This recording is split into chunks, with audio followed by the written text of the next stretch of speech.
of structure B is shown in the yellow here. Where you see the red line as far as the alignment goes, that's where the alignment was at grade. So in structure B essentially extends from Kent to Moines Road south almost to the northern part of the Midway Landfill. Next slide, please. So how do they build the structure? So these are big columns that they drill shafts in the ground. They put the casings in.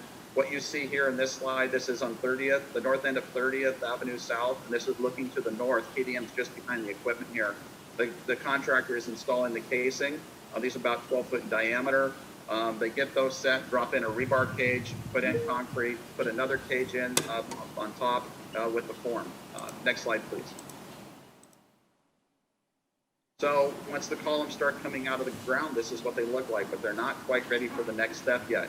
These particular columns are at the north end of the Kent to Moines station. You can see the forms on the ground, laying on the ground there, that octagonal shape. 234th will just be past the columns here. But now these columns ready for the next step. So if we can go to the next slide, please. This is a great image. I love this image. This is a drone image, and I want to point out that this was taken April 5th. This is South 240th Street's on the bottom part of the slide. You can see Lowe's. There's a number of columns that are lined up heading back to the east side of the Midway Landfill between I-5 and the landfill itself, and that's where the light rail will come back to grade. Where you see the columns where they're dark, they still have the forms on them. A little bit further to the south, they're lighter. That's where the forms have been taken off. I want to draw your attention where you see South 240th Street. There is a circle. That's a hole. That's one of those shafts that have been drilled, and you can see the casing in there. They've got the cage in there, concrete, it's setting, it's forming up. And if you go out there today, it's out of the ground already. This was only taken April 5th, so they're moving very quickly. Next slide, please. So once the columns are constructed, they have to build what's called the capital. And you can see all the wood bracing, it's called false work. They've got the bracing up there, all the rebar to help strengthen the concrete. That bracing is there just temporarily until the capitals are constructed.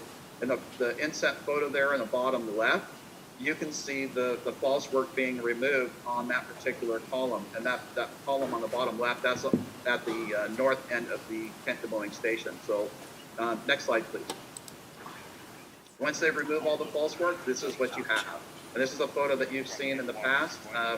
You can see the casings, the steel casings on the left, that's what's inside the ground. And then just behind the column, that first column in the background, you can see the cages that are dropped into the shaft and the columns themselves. But these are ready for girders. Next slide, please. So this is an image that was taken April 5th, and this was the night of the first girder set. You can see the truck in the foreground there. That's the very first girder that was brought to the site that was set within the city of Kent. Where you see the orange crane, that's where they're going to start dropping those. And the contractor was doing about 6 a day. It takes a little bit of time to get these done, and it's a very orchestrated process. Next slide, Kim. This is a different perspective looking back to the north, KDM station. You can see all the columns there ready to go. You can see the truck in the middle. It's about halfway between SR 99 and 30th Avenue South. They were going to back the girder in and get that thing set. One of the things I want to point out here is there is a second crane on the upper right-hand corner. Added to the waiting room. You cannot talk or listen. There is a second crane on the right-hand side of the image. That is the tower crane for the construction of the Kent Moines garage. That's when we just issued permits in late March. Now, this photo was taken April 5th, gives you a sense of how quickly the contractor is moving. The fun thing about this particular image is that tower crane for KDM garage, you can actually see that from City Hall. So if you're in the Centennial Center, in the lunchroom on the 3rd floor, or even Chad's office, you can see that tower crane from downtown. Next slide, please, Kim. I wanted to highlight a couple of things here and put some lines on top of the images to give council perspective of how this is going to look. So you can see the new roads that we put in there, 238th Street on the south side, 236th. When that extends across College Way, 236 and SR 99 will be a signalized intersection. It will be a City of Kent signal. The 236 also extends to the east, just to the south of KDM Garage. Of course, you have 234th Street to the north. Where KDM Station is, between KDM Station and SR 99, our folks in ECD, they are working with Sound Transit. That's going to be the transit-oriented development that will be sold off after the project is completed. Next slide, please. So now we get into the fun part, and this is where things really start coming out of the ground. This is that first girder set where the truck is backed in, and in this slide, the workers are attaching the crane to the girder, and the girder is going to be set back behind them, so that the girder will be lifted up and swung around. Next slide, please. And this particular location right there with the yellow bar, that's where it's being set. So now if you take this image and we come down to the ground on the next slide, we have a series of 3 photos. And we'll start in the upper left-hand corner. And these were taken from 30th Avenue South. The upper left-hand corner, the crane simply lifted up the girder, swung around real slowly, and in the bottom right-hand corner, the girder is being set in the location you saw in the previous slide with the yellow bar. I want to highlight the gentleman in the hard hat in the lower right-hand corner. They have a worker at each end where they help steer the girder into place. And again, they were setting about 6 per night, moving pretty quickly. Next slide, please. So this is April 13th. So again, they started on the 5th. They did have a couple of nights where they got delayed. They couldn't lift girders because there was just too much wind. And so the girders, there's more girders in place now than what you see in this image, but this is looking to the west over our station. You can see the tower crane in the foreground for the garage. This kind of gives you a perspective. Next slide, please. This next slide is an image looking right down the guideway, and you can see that there's more girders in between there because that's where the station is going to be. And you can see if you look right down the guideway, it starts making that bend to the left. That's where the guideway is going to make that bend to the left or to the east and go back behind Lowe's. Next slide, please. This is my favorite photo that we have of the project so far. And the reason that I like this one so much is that it shows everything starting to come together. As you can see the girders being set at KDM. You can see the columns. If you follow that guideway, you can see the darker columns. They're south of 240th in this slide compared to the earlier image that we had from April 5th. So they are moving very, very quickly. And then also you have the tower crane for the KDM garage, Mount Rainier. This is really a neat photo. And I'm excited to see a similar image once the project is done to see just the changes over time. Next slide, please. This, again, just provides perspective to council and our viewing audience where 236 will be located and 238. Those are the new streets. Again, this is looking southeast. Next slide. So this is an image that I took yesterday morning. This is definitely more girders that have been, all the girders are in place for this particular set right now. They are in place. You can see it turning. It's just a different perspective being on the ground. The tower-looking thing off to the left, kind of that dark maroonish thing, that is the forms. That is a column that's going to be right in the middle of 30th Avenue South within our right-of-way. There's going to be a median barrier around that. That's what that looks like before they peel those off. Next slide, please. So now we get into the Kent Des Moines garage. Again, this is an artist rendering of the garage you have seen before. Permits were issued last month. Next slide. This is an image. I love this image. This was taken on April 5th. You can see the foundation starting to be framed up. All the rebar, the dark area that's kind of across, that is a ton of rebar in there that they had to get in there and get tied up, setting for foundations.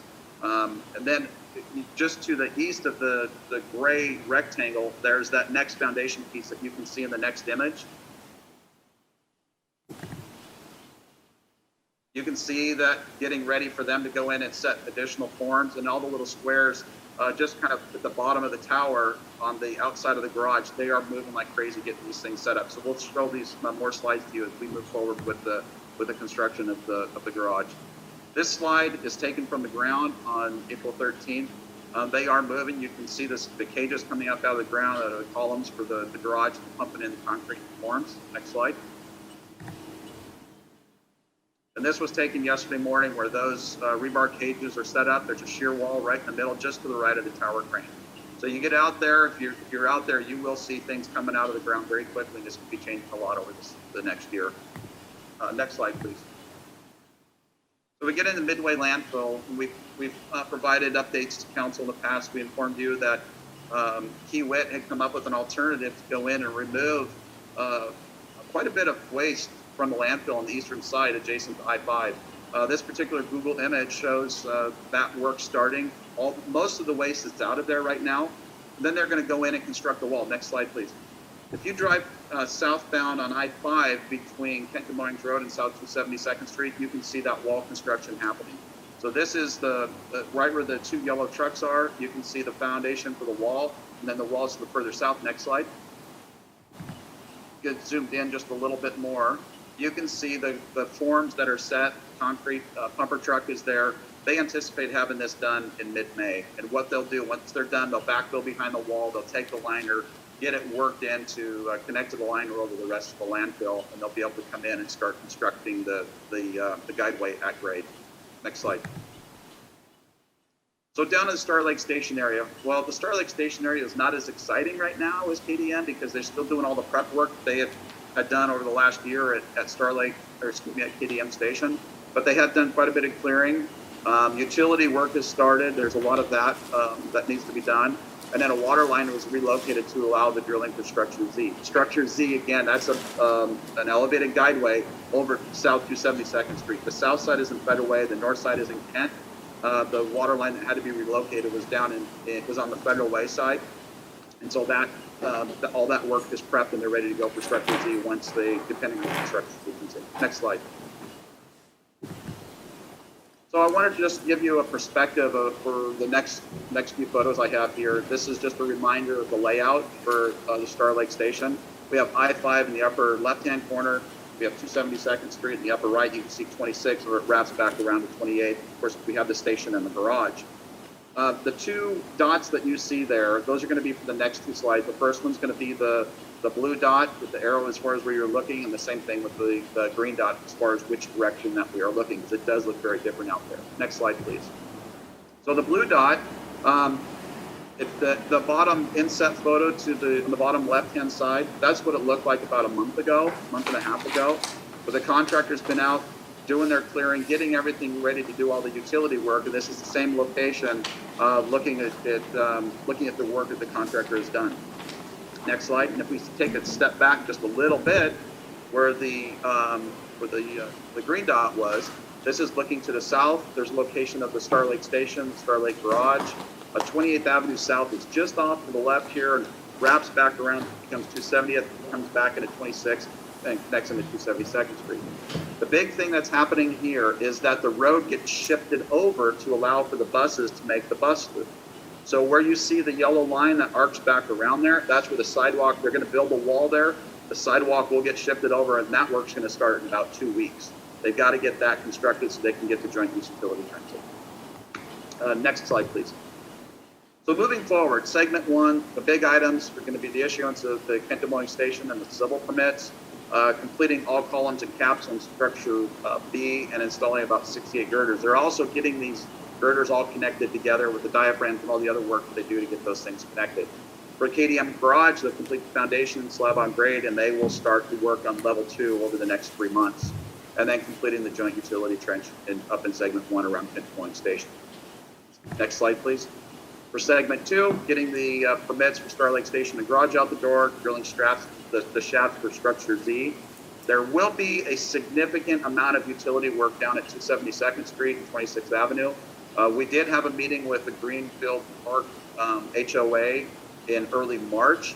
Attendance wasn't real high, but we have asked Sound Transit to keep working with those folks, and they've done a pretty good job of communicating with people when it comes to traffic control. The wall construction, 28th Avenue South and 270th Street, that will be, we just talked about that, that'll be completed. And the plan is to get the Midway Landfill wall completed in mid-May. That's the update I have tonight. Overall, things are going pretty well. We do have challenges. We work through them. Staff's been absolutely fantastic. I'd be happy to answer any questions you might have. Thank you, Kelly. Another great presentation.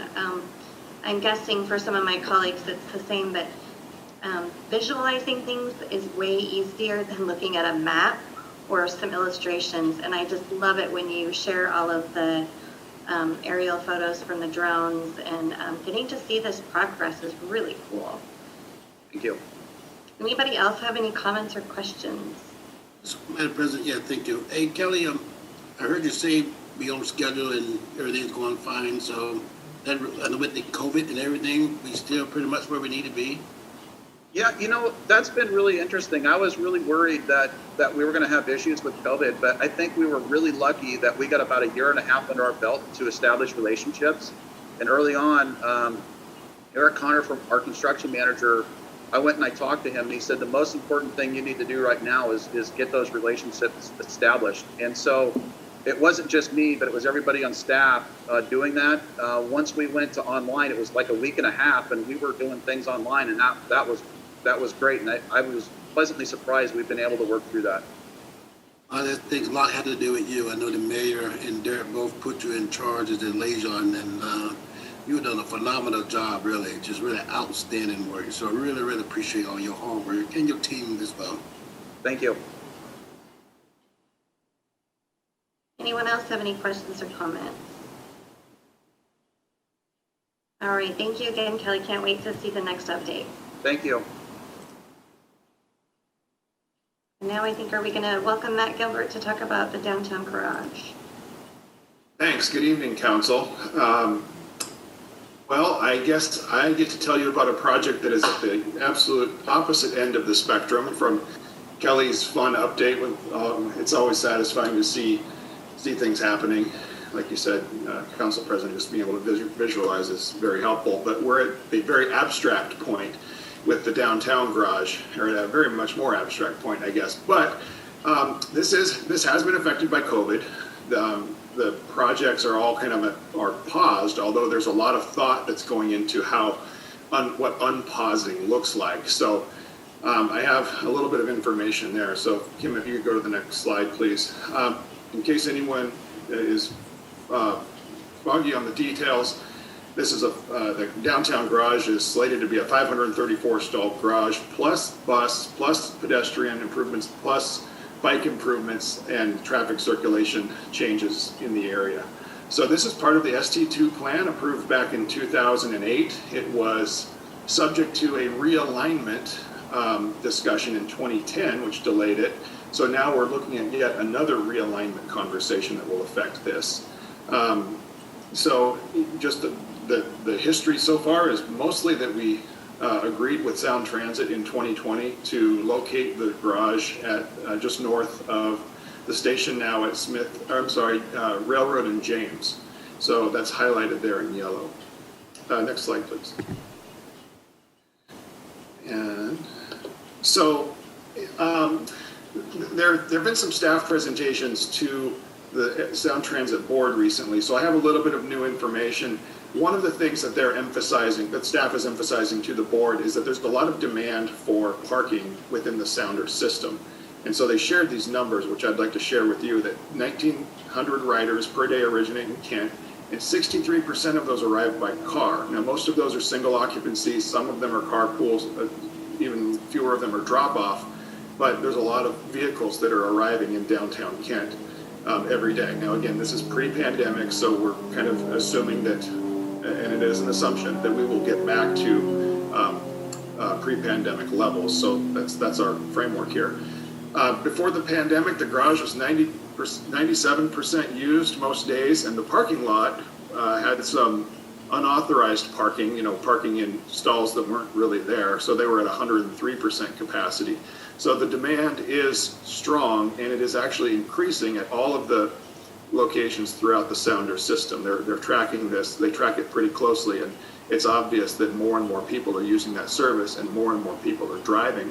In fact, they shared a statistic for Kent that only about 6% of the riders come from a 1 mile radius around the station, which is considered they call it their walk shed, where people could conceivably walk to the station.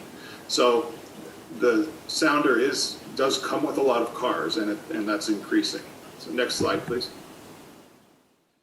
As I said, the staff briefed the board, shared a lot. So this realignment idea is something that's baked into the legislation, which says that when you have economic downturns, it might become necessary to reevaluate schedules and budgets and the commitments within the system. So that's the effort they're undertaking now. So this is a big conversation that's been taking place for, at least the last 6 or 8 months, I believe, but it's going to culminate with a decision by the board sometime this summer about what to pause, what, you know, and how their budget, or what to pause, what to continue, and how the budgets will be affected.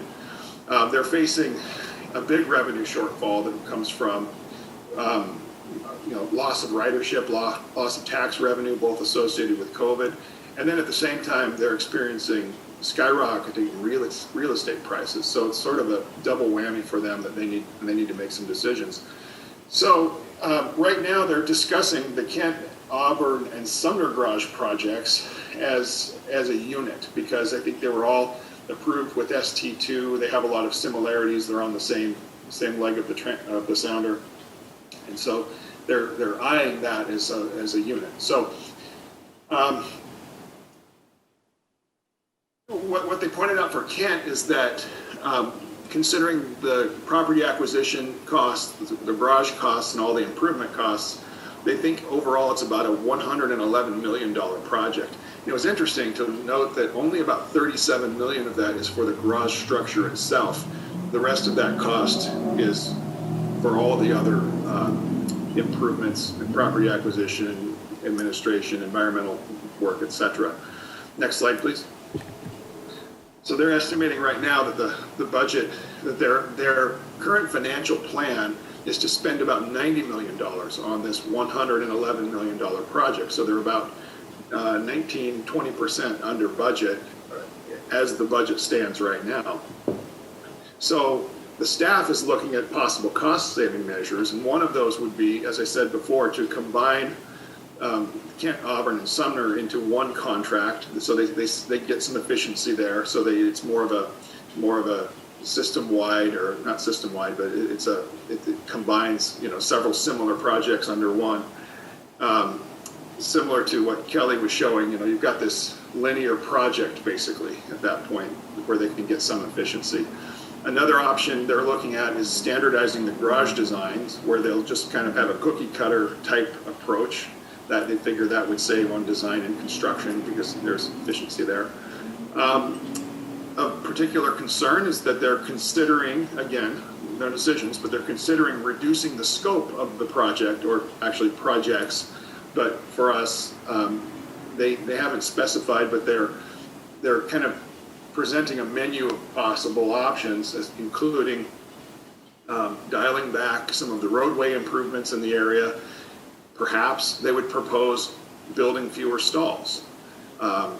Again, these are just options that they're putting out there. Another one they mentioned that seemed somewhat ominous was that they would ask jurisdictions to, quote, build upon the investment instead of mitigating impacts. And I think what that means is what I said just a moment ago, maybe scaling back their road improvements or other elements of the project. Now, they are emphasizing that the last thing they want to do is cut stalls. And so I think they're looking to the other aspects of these projects as possible sources for budget cuts.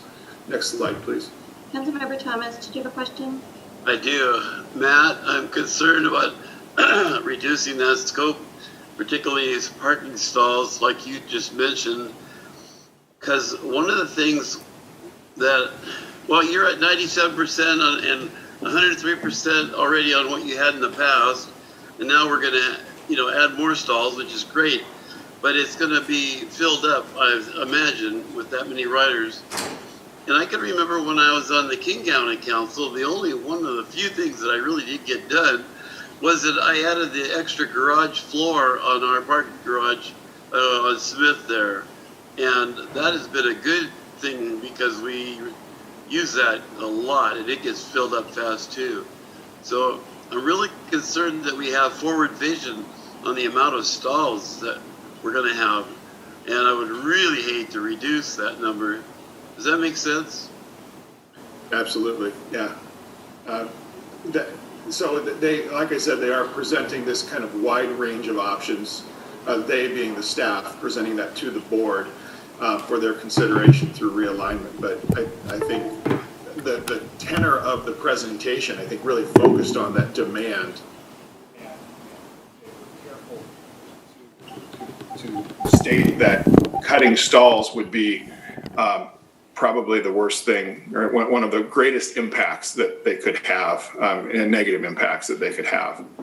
So I think the staff is at least trying to steer away from that option. I sure appreciate that. So it really comes down to, put simply, the decision that the board will make will be to prioritize the delivery of this garage as it has been scoped out already, despite the increased cost, or to prioritize savings, which could include a reduced scope, or and then those other techniques that I mentioned, like cookie cutter garages or one contract. So I think maybe it's not an either or question, it's more of a looking for a balance and a blend. And so we will be sharing these concerns with the Sound Transit staff, or our concern, or our preference that the project stay as is. And this is, I think it's important that the council know, just because this is a public process and it's taking place at the ST board level. They have a lot of decisions in front of them, and we would just want to encourage them to hold the line and keep our projects intact. I know that there's been some communication from our delegation, Dave Up the Grove and Pete von Reichbauer, as well as Mayor Bacchus in Auburn, recently penned a letter to the board indicating their support for, or their emphasis on the demand in our area, on how long we've been waiting for these additional garages, and for their preference that that the board maintain funding for these projects. So that concludes my update. I'd be glad to answer any further questions. Councilmember Boyce. Well, Matt, you know how to deliver the bad news. So, hey, serious about this here, though. I just think this is something that was promised. It's like South King County always kind of get the short end of the stick, no matter what it is. And I would ask that, before this get too far down the road, Mayor, I'm not sure how much you involved or at the table, but I think we need to start making some noise right away before it get too late, before they start making some of these decisions, because we've been promised this year. And I can't imagine federal government giving everybody the money. I mean, the city got money, the state got money, and I can't imagine Sound Transit is not in line and receive any funding. And this is totally unacceptable for them to shortchange the South King County. So I don't know what we could do as a counselor. We could write a letter, whatever it may be, but I think we need to get out in front of this right away before they start getting too far in front of us making any decision. I don't know, Madam Mayor, do you have any comments around that? Or Derek?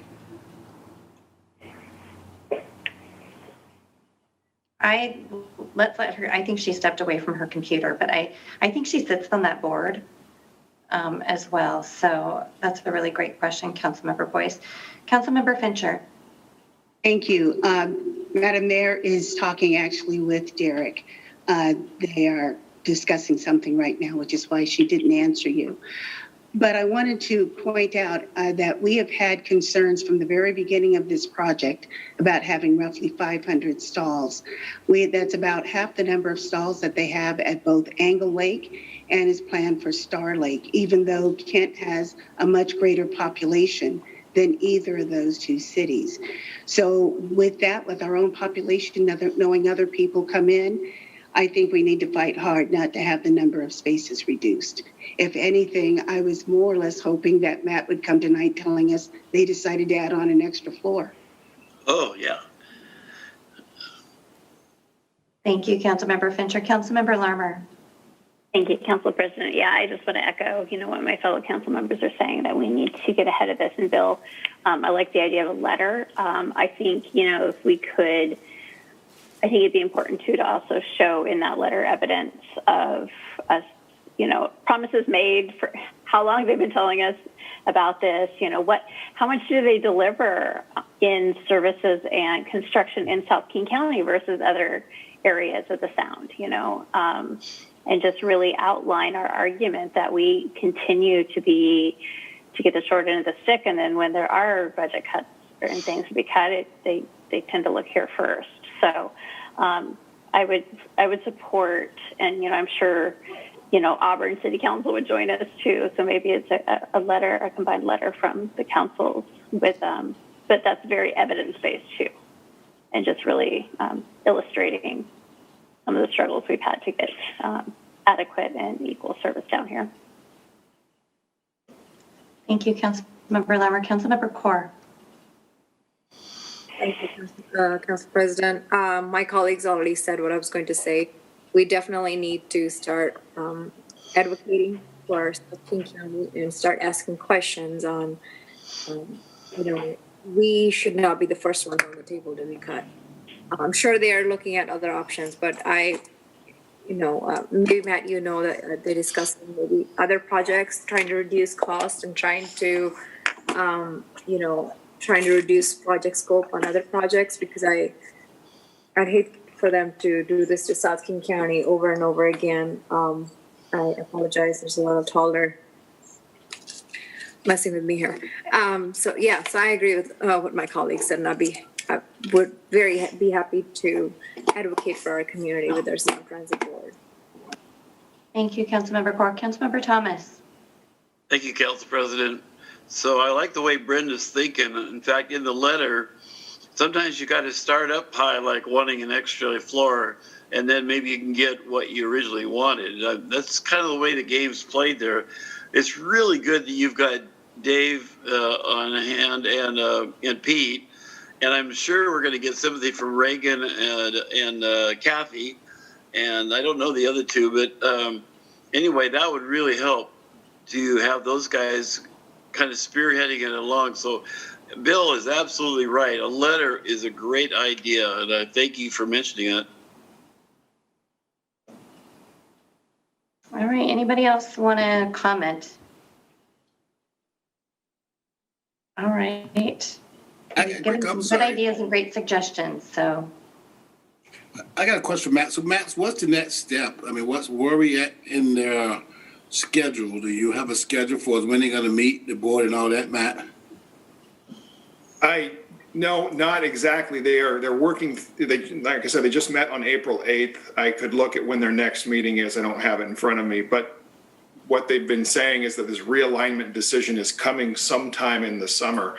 I will say that this is the right time for communicating. The process is open. They have a web page. They're seeking public input. So I think this idea of communication coming, strong communication coming from the city is something that, we can pursue, and now is the right time.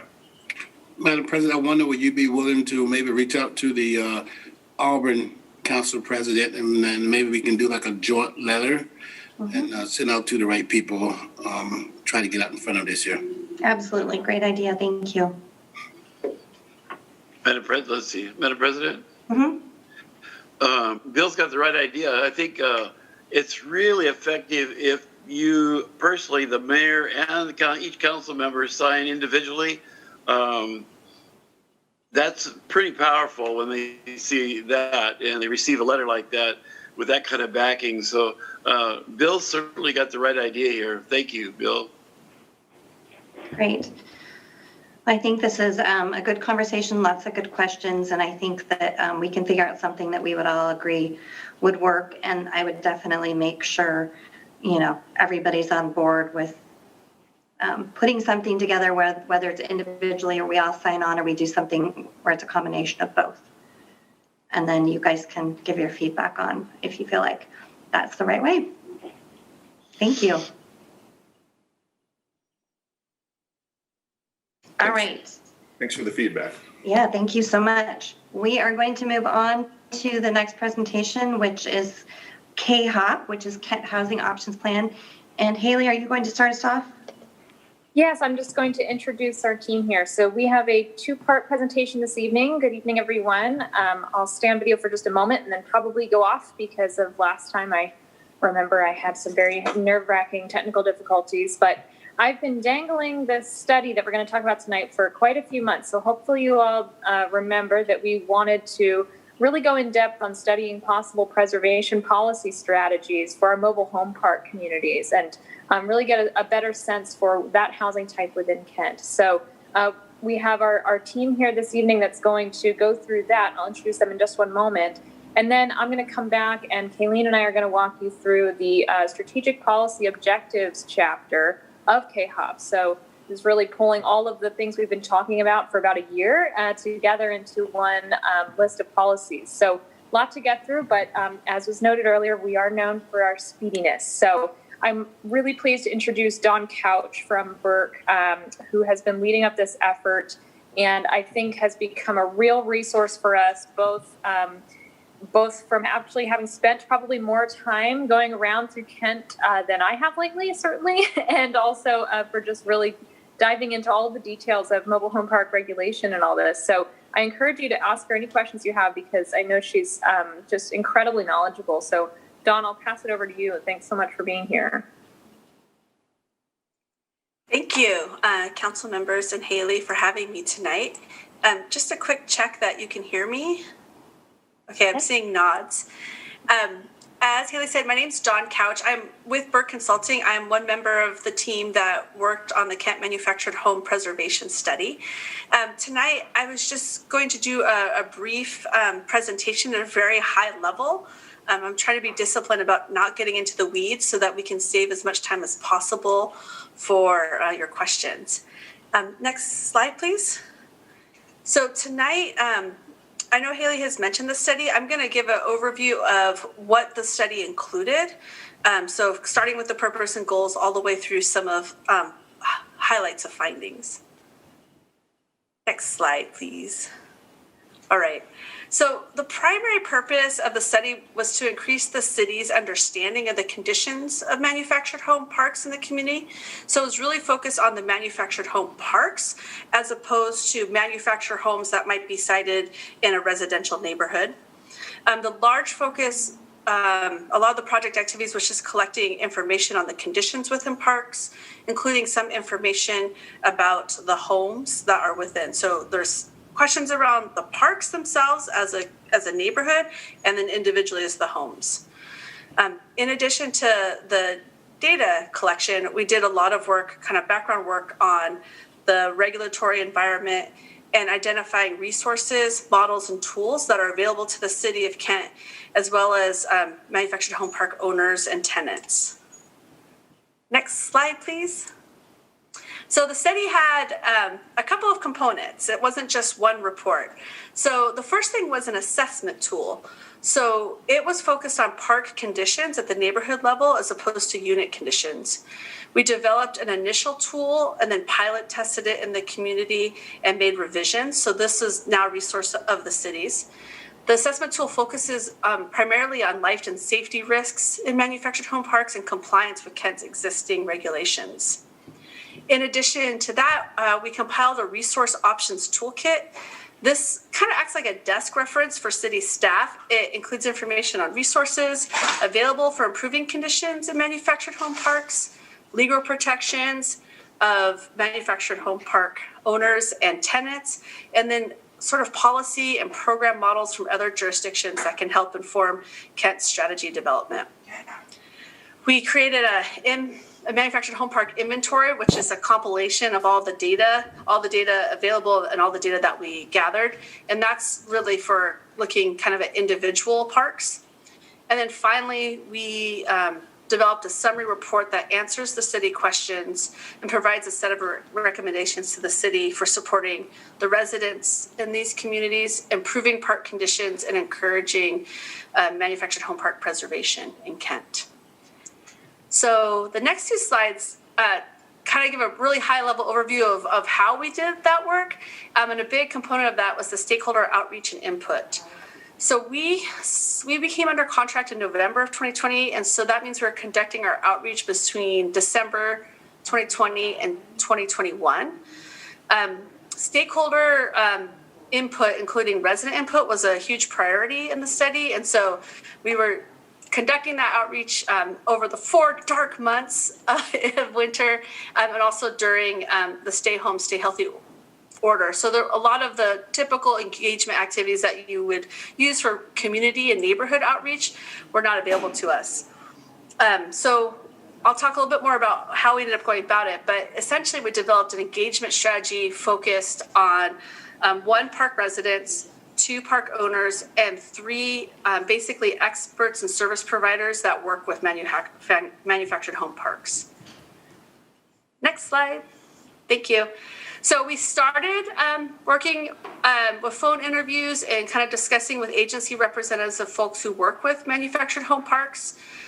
And then we also started with outreach to manufactured home park owners. So the city, our client contacts, our partners at the city, Hayley and Matt, we developed a letter and sent it out to those listed as the taxpayer for the ownership. And mostly the first priority was just to let them know the study was happening and then let them know the purpose of the study, what the objective was and what the purpose was before we started doing community outreach to the residents. Those first early outreach with those 2 groups informed the later outreach with the manufactured home park residents. Essentially, we developed a strategy for each park depending on how cooperative the park owner or park manager was. We had a whole list of different strategies that we used. We also used a community liaison approach specifically for meeting the Latinx population. So we worked with our partner, Alma Viegas Consulting, and the community liaison's name was Carla Escobar. She's a resident of Kent and has done kind of community outreach work in the past. So next slide. So as we started pulling this information together, we started to try to think through a typology of manufactured home parks to better understand them. There's a huge range in Kent. There's maybe more differences among manufactured home parks than there is manufactured home parks compared to other types of housing. It's a really heterogeneous group. Some of the factors that are ways to think about grouping them are by community type, whether or not they're parks designated for people 55 years or older, or family parks, which are inclusive of all ages. The type of ownership seems to be really significant in terms of the park. The housing type, which is a huge variety. You have some parks have very, very old housing next to very new, like last couple of years housing. And then other parks are very homogenous where everything, for example, was built and sited in 1992. So all the homes in the community are the same vintage. And then finally, park amenities. This figures, more prominently probably for the residents of parks, but when they talk about how to classify or talk about what kind of park a park is, they mention the different amenities available in the community. So these are all the types of details that we compiled into that inventory that I mentioned earlier. All right, so now we have just a few things that I was going to mention, kind of go through some high-level findings. So the first, we identified 26 manufactured home parks in Kent. There are a couple things that may look like a manufactured home park because it's manufactured homes like all together, but the underlying land is owned by the house resident. And so we didn't count those in the study. We didn't include them because the ownership tenancy relationships, there isn't that relationship that is more characteristic of a manufactured home park. There's a huge variety of unit age and type. What else is it? And then also there's a huge range of ownership models. So there are some nonprofit owned parks. There's quite a few of for-profit owned parks. And there are a couple parks that are sort of resident owned as one is a condominium, one is as a collective ownership, kind of an experiment model. Next slide. So before we get into some of the other details, we wanted to mention that in general, the people we spoke with are really happy with their home and their park community. They like the autonomy of being in a home that they own, and they also like some of the community factors that parks offer that aren't found in other types of housing or housing that would be available to them. One of the downsides of doing outreach between December and February is it was hard to appreciate all the landscaping and the amount of care people put into the gardens and things around their homes. So people really value that private outdoor space and kind of the curb appeal that they can develop with their home. In general, I would say that people will talk about manufactured housing as an opportunity between single-family housing and apartment housing, but it is its distinct form in the sense that it has some of the benefits of both. And then the other thing that figures probably on the chart is that affordability is a huge factor of the role that the parks play in the community and something that park residents really value about it. They just don't feel that they could find replacement housing that they like as much for the price point. So the next finding really has to do with home conditions. There isn't a lot of secondary information on home conditions. We can get some information about the age of the homes, but not necessarily the condition. So we asked the residents directly. I think notably, 28% of the residents reported no problem with their home, which is notable given the long list of things we asked about. We basically asked for a list, and it was just a simple yes or no, so people could answer very quickly. And so, 28%, more than a quarter of people reported no problems with their home. The most common problem people reported were pests, particularly ants. They seem to be hard to remedy in the housing. And then other problems related to water damage, either from leaks in the unit, so it could be roof leaks or just connection leaks, doors, windows kind of thing, or water damage due to lack of ventilation. And then not reported by residents, but what the assessors observed when they were doing the park assessments with high rates of unpermitted accessory structures. And so anything that is built onto the house, so basically, only thing that you can permit next to the house, it should be a freestanding structure. It can't be supported by the roof or the walls of the home. And so when the assessors see things that are not freestanding, they know they're not permitted because the city would not permit something attached to the house in that way. So just making notes of where they're seeing high incidence of those types of structures. Next slide, please.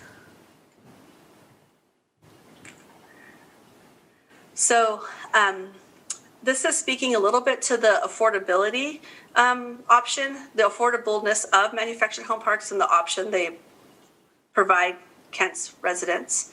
There's very limited data on what kind of typical rents are or what the market is for manufactured home parks because it's just not reported in the same way. It's not collected the same way as single family housing or apartments. I can look up what the average rent of a 2-bedroom apartment in Kent here was pretty reliable information.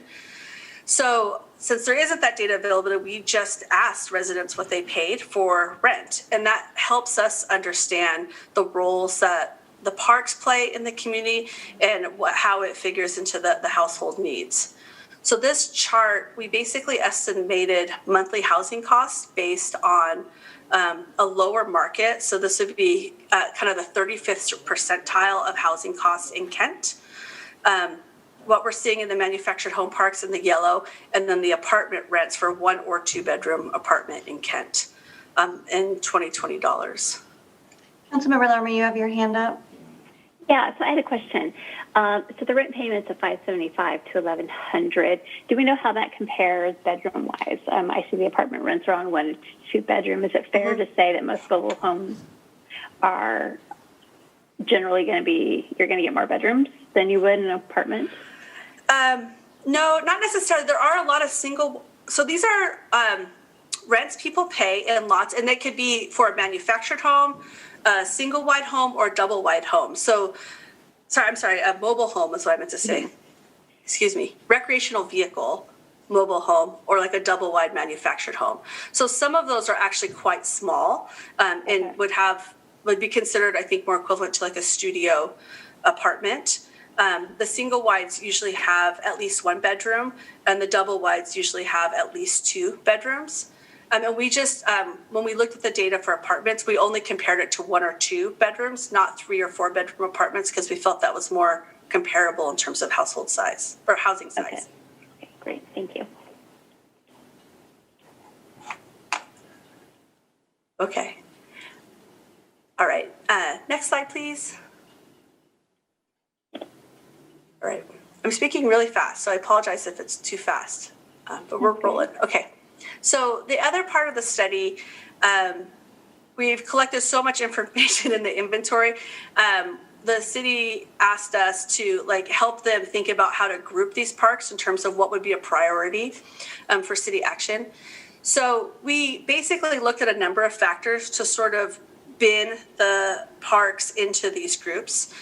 The first one, so 9 of the manufactured home parks, and frankly, some of the larger ones are well maintained and have no significant deficiencies that need to be addressed. They have very functional management systems, high rates of resident satisfaction, and the homes are in good repair. This also includes the 55 plus age communities, the senior parks. There's a middle group of about 10 manufactured home parks where we noted as improvement efforts needed. Often these had kind of a mix. They'd be they'd have no problems in some areas, but then have some suggestions of problems in other areas. So we describe that as a mix of conditions. Some are simply older parks with more deferred maintenance or much older resident structures, manufactured structures. And a little slightly higher density of units and less sort of communal space, less space between the homes and less space general in the parks. So the parks feel somewhat crowded. And then 7 parks we categorize highest of level concern. This is more urgent response and maybe will take more effort to remedy. One of the most profound factors of this is just the overcrowding of the units in the community. Some poor maintenance, perhaps some unsafe structures like carports or storage sheds, things of that nature. And they tend to have a higher unit density. So next slide, please. This just gives a little bit more information about some of those things that we would categorize as kind of highest concern. So it's a unit crowding where there isn't sufficient space between the units with the city's current setback requirements. Lack of park amenities. So if you were to build a park today by Kent City Code, you'd be required to have so much parking per unit, available guest parking on the premises, so much private outdoor space per unit, so much communal outdoor space per unit. These are all things that are in the code for developing a new park. And some of these are legally but non-conforming to those standards because they predated them, but they lack sort of some of those other kind of space available within the parks and the park amenities. And then in general, just sort of poor site maintenance, either through the landscaping issues, lighting issues, roads issues, or reports of flooding and things of that nature. Next slide, please. So one of the things we wanted to look at is to what degree there was a relationship between the conditions we're finding in the park and the price people were paying for lot rent. So is it that parks that offer the most affordable housing are also the parks with the least, with the poorest conditions? And we found that was not the case. Basically, the relationship between the cost of the lot space and the condition of the park was really weak. There's no direct relationship there. Next slide. All right, so we're moving way away now from kind of what we found in the inventory and the community outreach, and now focusing more on kind of the policy side of it. So there are a lot of overlapping regulatory authorities and regulations that impact manufactured home parks. I think this is some of the reason why it's so hard to do a strategy for them. HUD, the Federal Housing Urban Development Program, actually oversees the construction standards and the safety standards at the site the home is manufactured. So that work takes place at the factory in which they are built. That's where the standards are. And then Washington Labor and Industries focuses on any alterations or anything that happens once it gets cited. So that's where you go from the federal regulations to the state regulations. The city of Kent, being the local jurisdiction, has everything to do with land use and planning and utilities of the community. So the setbacks, the siting requirements, all those things are under the purview of the city. And then there are some other programs that are available for owners and residents of manufactured home parks. The Department of Revenue does some business licensing. They have a registration program, and they collect funds to fund a dispute resolution program that happens at the state. And the Attorney General's office is actually that it provides that dispute resolution program. And so they are kind of the agency responsible for ensuring compliance with the Manufactured Housing Landlord Tenant Act. And that's the state law that regulates that relationship between a manufactured home park owner and a manufactured home park tenant / homeowner, the person who owns the home in the park. So the final part of the study was what are some options for the city of Kent as they continue to work with manufactured home park residents and owners. And I think the biggest summary, like the biggest finding here, is that there really isn't, there's not the need for new regulations, but rather improving enforcement and utilization of the existing tools the city has. And so we've made some recommendations that the city could consider implementing, but if you look at this little list here, everything on the left, manufactured home park designated zoning, the city has that. It's kind of, I think, the strongest tool the city has to have some leverage and control over manufactured home parks. Kind of the site plan and the requirements of the layout of the configuration, a lot of life and health and safety risks of manufactured housing is like regulated through the urban planning and the setbacks and things of that nature. Designated use is also part of the city's land use code. The city issues the licenses to operate the business that allows the park to collect the rents. And the city does have a home repair program that works with manufactured home park and manufactured housing. Not all home repair programs can work with manufactured housing. And even within the program, it's only the newer housing that meets current modern safety standards. Other things that we recommended taking a look at was just improving information and referral to some of these kind of statewide resources that exist. When I talked to the Attorney General's office, I was like, do you get people calling from Kent? Like, how many parks in Kent are you working with? And he's like, I can't tell you. You could file a Freedom of Information request, but they do outreach and provide kind of tenant resource presentations, and they offer those. That's part of their charge from the state legislature, and so that's a information referral, and utilizing that as a resource is a way to sort of help meet that need of residents. And then also park owners, if they're struggling and need some help, legal help, especially those small mom and pops need some legal help with navigating some of the laws. A more regional strategy would be kind of a replacement incentives. We looked really hard. There aren't any exact models, but manufactured home parks aren't eligible for the same types of financing as other types of housing, like single family housing, because so much of the value, the collateral there is the underlying land. And so there are federal programs that provide resources for rehabilitation and replacement of manufactured housing. And so there potentially could be some regional strategies through community development block grants or other ways for replacement of some of these homes that are at this point more than 60 years old, 50 to 60 years old. And then finally, having developed and piloted an assessment tool, we gave some recommendations about a proactive enforcement strategy. I think similar to what the good work Kent is doing with the apartment inspection program. It's when you have a system that relies on reporting by residents who themselves are very vulnerable, it's kind of a harder way to go about it. And so this kind of proactive enforcement strategy is one way to help hold everyone accountable to the conditions that the park should have. And I think that's it. Great, thank you. A lot of really good information. Questions or comments? Councilmember Fincher. Thank you.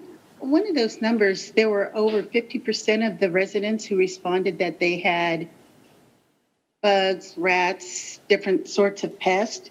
So would that be HUD, or who do they go to for help with that? So for something that would be considered kind of a chronic infestation in the park, that park manager or park owner is actually responsible for that by law. It would require a certain number of steps. And so one of the things is just, you have a park manager, just telling them that you have ants isn't sufficient. You actually have to put it in writing and send it so that you have a record of the report, because they have so much time legally to respond. So that's one of those things where it's the park manager and / owner's responsibility, but I'm not sure that residents quite understand that or really know the procedures to go through to have it addressed. So do you have a way of knowing which parks those were? Was there any way of identifying where the surveys came from? Yeah, I know exactly where the surveys came from because we asked them where they lived. Yeah, so all that information, the full kind of survey findings, it's kind of a sample we were shooting. We were trying to get 10% response rate from each of the parks. And we were pretty successful, but there were some parks that we weren't able to get to that number. We'll be providing all that information to city staff, but we could say, like, in this park, half or third or whatever respondents said they had a problem, and a lot of times it was ants, but there was also cockroaches and rats, other things mentioned. Okay, yes. So I'd like to know. Thank you. Councilmember Michaud. Thank you, Council President. Dawn, this was a great presentation. That was really interesting. I'm wondering if we have the park conditions on a map.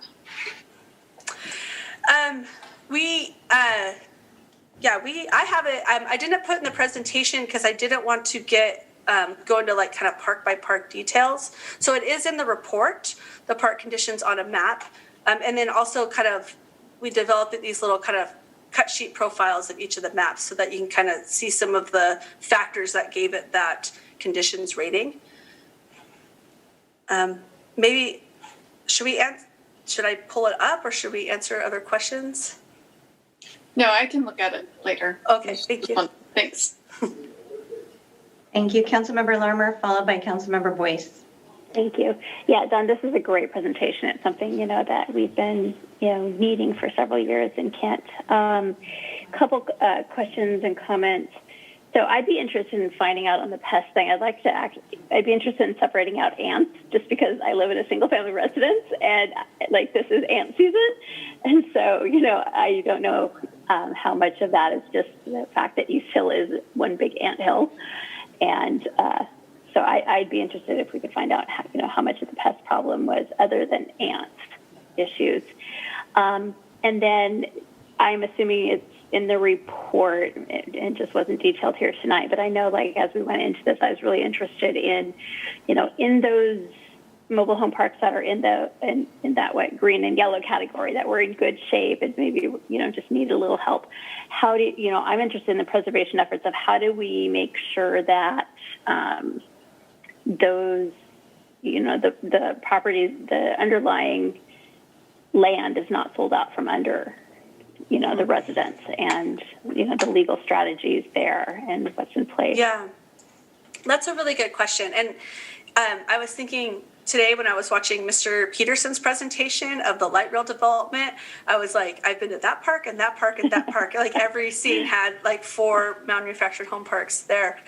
I think honestly, the strongest way the most effective way is when the parks become part of nonprofit ownership or community land trust ownership or some sort of other ownership that ensures that they'll persist as a manufactured home park in the future. But that's not to say that there aren't really sustainable, durable, effective parks owned by private interests. It really sort of depends on the interest of the owner.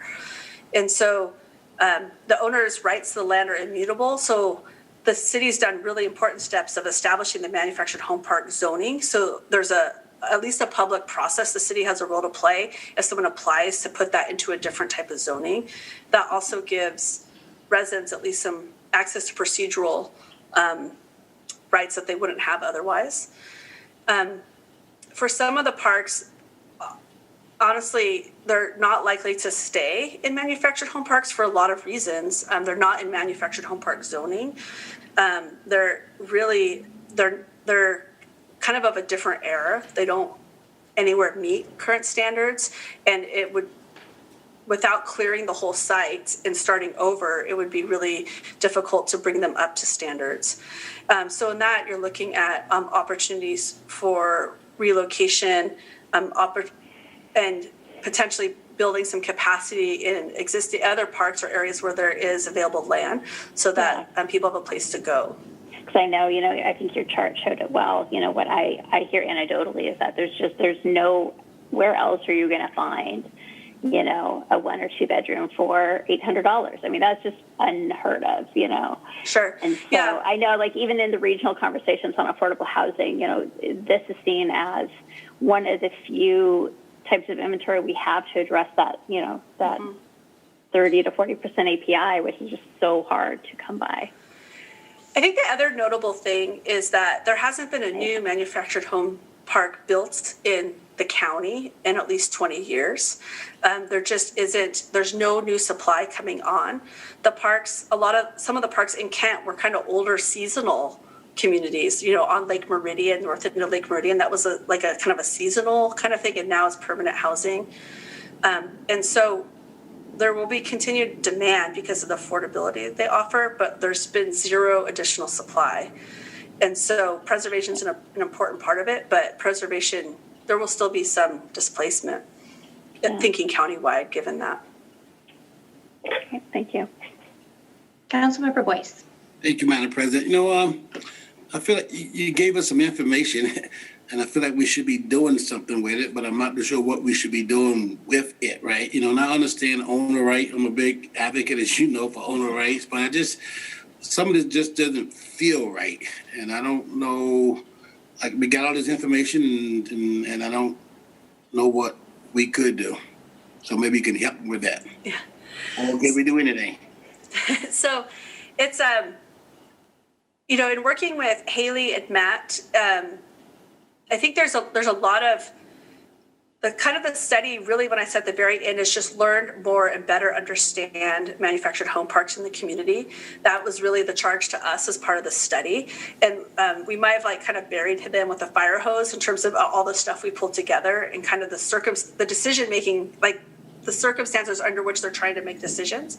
But I think there is things that the city can do in terms of just being more proactive in responding and improving conditions for current park residents, which will make park communities more durable in the long term. So we're still kind of finalizing kind of that list of things with Hayley and Matt, and then Hayley will take that and incorporate it into the overall strategy. So there will be more concrete things coming. Councilmember Boyce, I'm just I'm not there yet, and I think I gotta defer to Hayley, who's mastering that. Well, I get it. It just kind of remind me, we were a couple of years ago, the people that live in those shack home, I think Brenda can recall this year, they was coming to us how they was being treated in some of the facility, and just have the same type of feel to it as well, right? So I know you guys did the investigation and got your data, but I'll be interested in what that next step will look like. So, but thank you for your presentation. I appreciate it. Matt, did you want to add anything to that? I see you have your hand up. Yeah, thank you, Council President. I'd like to say that I've read through the recommendations that Dawn and the team at Burke presented, and they're fascinating and they're compelling. And they also do a good job of, when they looked at the parks and kind of assessed the condition, they kind of created a rating system where we will be able to use that information to prioritize some code enforcement efforts through the building department and through the code enforcement shop and police as well. And as they state in the report, you know, it's really a lot to process. There are different kinds of violations. Some are safety, some are aesthetic, some are, there's a range. And the report recommends something that I think is intuitively right, which is that we pick a topic such as fire safety, and we go after that in the worst, you know, where the violations are the most dangerous. And so we've actually already started that. Even before this report was written, staff has been working with a particular mobile home park where we've noticed some violations that could be dangerous. And we're working with the owners of both the homes and the property to address those. And we're trying to be sensitive because we know that, you know, you have limited means at times. It is people's personal property. We certainly don't want to displace anybody. And so staff is working very closely with folks to look for solutions to make sure their units and their parks are safe. So we'll continue to do that with the recommendations in this report. Okay. Thank you. Councilmember Fincher. You know, I've actually talked, if you want to let Councilmember Thomas talk first, I'm fine with that, so that everybody gets a chance before the second round. Thank you. Councilmember Thomas then. Thank you, Council President, and thank you, Brenda. So is it true still that if we do displace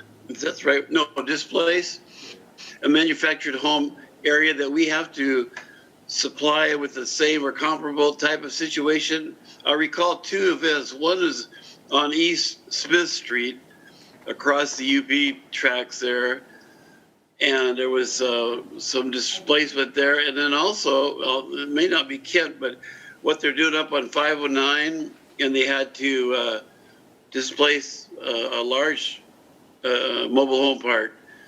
So do you know much about that area? I mean, I don't know those specific parks, but I could talk a little bit about Jackson Park, which was displaced for the development of the federal light link. Okay. And that process. So parks do get, they do get displaced. That is kind of part of development. And so that particular one, Jackson Park, was displaced, so the development of the new light rail station. Honestly, when I look at everything in terms of displacement, if your park is going to be displaced, it is very traumatic, but it's almost more beneficial if it's part of a big transportation project, because you have more resources available to you for relocation. So in that one, the Jackson Park residents, they got the benefit of the federal relocation benefits are so much stronger than the state ones that they had on average. I think the average benefit to them was $56,000, a lot more to buy a new replacement home and site it someplace else so that they're left whole. If you're in a park that gets the owner is done managing a mobile home park, wants to close it and create like a mini storage or some other kind of commercial use and is able to do by zoning, the relocation benefits to you as a tenant with your home there are minuscule. The state has a relocation assistance program. It will reimburse you for $7,500 for a single wide or $12,000 for a double wide. Those price points have been set since 2005 and have not changed. Right. So it's pretty limited. A lot of the homes are not able to be moved, and if you were able to move, there's no place to move them to. And so ultimately what happens is the residents end up having to demolish and dispose of their home, and those funds reimburse them for that. They could just abandon the home and walk away, and then the property owner wants to work with the tenant to get the relocation funds so that they can have the cost of disposing and removal of the home covered. So it's pretty minimal support, and frankly, it's pretty insufficient. The Department of Commerce is also supposed to provide kind of relocation assistance, which is kind of referral to other human services, but that function that they have hasn't been funded for a number of years as well. So though there is a state program and it's called Resident Relocation Assistance, it's very minimal. Okay, can follow up, if I may? If I'm still on? Oh, yeah, go ahead. Sorry. Follow up. Thank you very much, Council President. So, Don, the situation on East Smith was interesting because just what you described, the owner decided to, hey, he was older, wanted to retire. And so he said, oh, I'm selling this place. I'm selling my whatever. The problem was, like you just mentioned, these people have been there for a long, long time. Most of them couldn't ever be moved without falling apart, or even if they were able to be moved, they weren't new enough to go into most parks, because I think you have to have it manufactured by, I don't know, 1972 or 77, something like that. And so I don't know exactly the answer that we came up with. They probably did get some assistance from the state, but it wasn't near enough, like you said. And this was going back to about 2005. So thank you for your great presentation. Thank you, Councilmember Fincher. Thank you, Madam Chair. So, Don, what is the average tenancy, the average length of tenancy? Did you happen to check on that? We didn't ask residents about their average length of tenancy. We were able to look at that through the U.S. Census, the housing census, where they do a sample. So for manufactured home parks in general, the tenancy tends to be much longer than apartment housing, but not as long as single-family housing. So it's quite a long time. They're very durable communities in that sense. Thank you. So if they are, say they're displaced, say with the light rail, were most of those people, you said that they received $56,000, so they possibly bought homes. Did some of them go to maybe apartments? Were there other mobile homes that they could move into? Yeah, so we have those exact, those numbers were provided to us by Sound Transit because they did the relocation. Those exact numbers, I put the numbers in the report. I don't remember off the top of my head, but a good portion, like maybe a third, bought a new manufactured home in a different park. Some moved to a few, like between 10 and 20, moved to a single family, bought a single family home. The rest moved to apartments. Anybody who was not in owner occupied housing, so they were renting a manufactured home, they got kind of the typical renter relocation assistance where it's so many months of basically like I'm paying this much rent here, say it's $400. My equivalent unit that I can find in Kent is going to cost $1,000 a month. So that's a $600 difference. So the federal program gives them basically enough to make up that difference for like 40 months. So they get this kind of rental benefit over time so that they can replace their current rental unit with an equivalent rental unit, and the relocation benefits cover the discrepancy in the cost. Okay. Do you know, does the rental home repair or the home repair program here in Kent, is that applicable to mobile homes?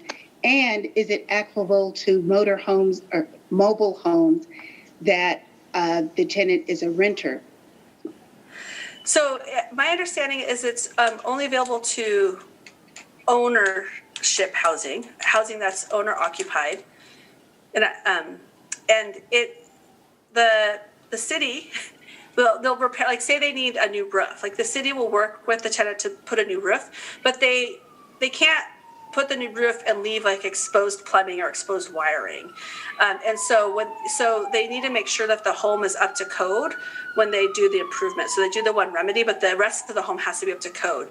And what that does is it limits the eligibility for that program for people in very old manufactured homes. So though they're owner occupied, it would be there's too much that would have to be done to bring them up to code.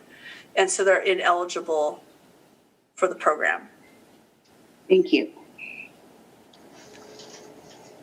And any other questions or comments? All right. Well, thank you very much for that great presentation and information. Lots of good questions. Thank you. All right. We're going to go ahead and give everybody a little bit of a break, and then hopefully we can come back and have some of our technical difficulties figured out as well. So thanks to everyone that was with us today, that was patient throughout this process. Take a little break, and we'll see you all back here at 7. Thanks so much. We are adjourned.